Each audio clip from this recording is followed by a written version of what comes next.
I will start with Brandon Miller. And I know this was my question again, but it's kind of how he answered the question, kind of like with Lee, how he answered the question about the centers. He answered my question, but sometimes it's like in the pauses or the way that he says things, the way that Brandon Miller answered my question about his 3-point volume and if he wanted the mid-range shot to be part of his diet, I thought was telling. Again, I could be overreacting to this. He smirked, he hesitated, and then he gave a very PR friendly, it almost felt like he was very careful with his words. And he mentions like just finding a great shot each possession, regardless if it's a 3 or 2. But I truly feel like the sense that I got that he would like to have more of a presence in the mid range, but the directives and the offensive system just doesn't allow for it. And so, just a frame of reference here, in his rookie season, he attempted 2.6 shots from the mid range, which was in the 90th percentile. He converted on 47% of those, which was in the 74th percentile as a rookie, which is great.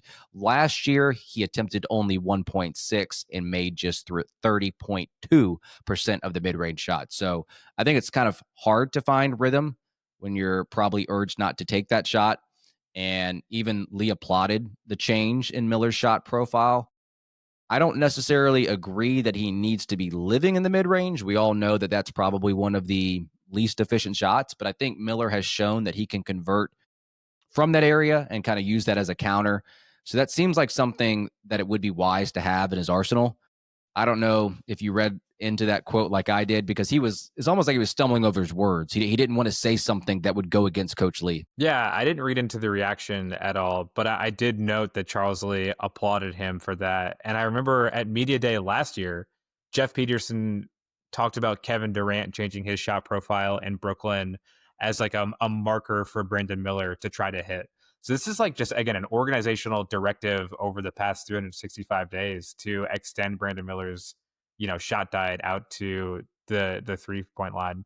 So yeah, I agree with you. I know that the mid range is an inefficient shot, and analytics say that you should never take those.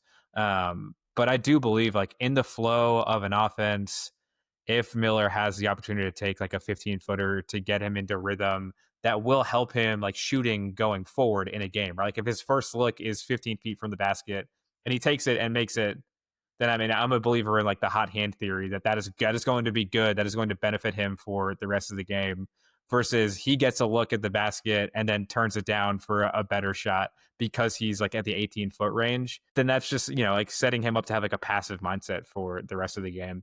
He needs to be aggressive on offense. I mean, you said it earlier. He really is like the most important like cog in the Charlotte attack right now. We know what we're going to get with LaMelo.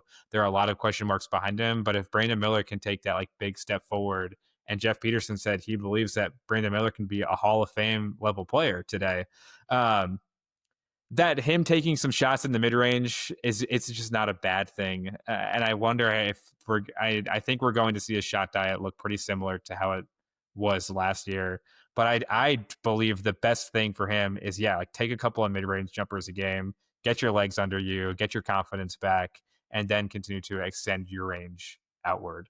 I just want him to shoot where he feels comfortable, and if that means trading like a couple of threes for a couple of twos in the midst of like a game flow, I don't know. I cannot imagine it being that detrimental to the team's overall offensive profile. If he bumps back down from was like 10.4 Yeah. 3-point attempts per game last year to 8.6, right? And like you flip those for 2 mid-range shots. I don't know. Maybe I'm like simplifying it too much, but I would love for him to just shoot where he feels comfortable shooting. And I think that's going to like be an overall positive for his game. And especially if that gets him into the Hall of Fame. So like I Right. think that might be the Exactly. turning point. Yeah. Yeah. I Exactly. thought I misheard that. I was like, did he say Hall of Fame? I was like, oh my gosh.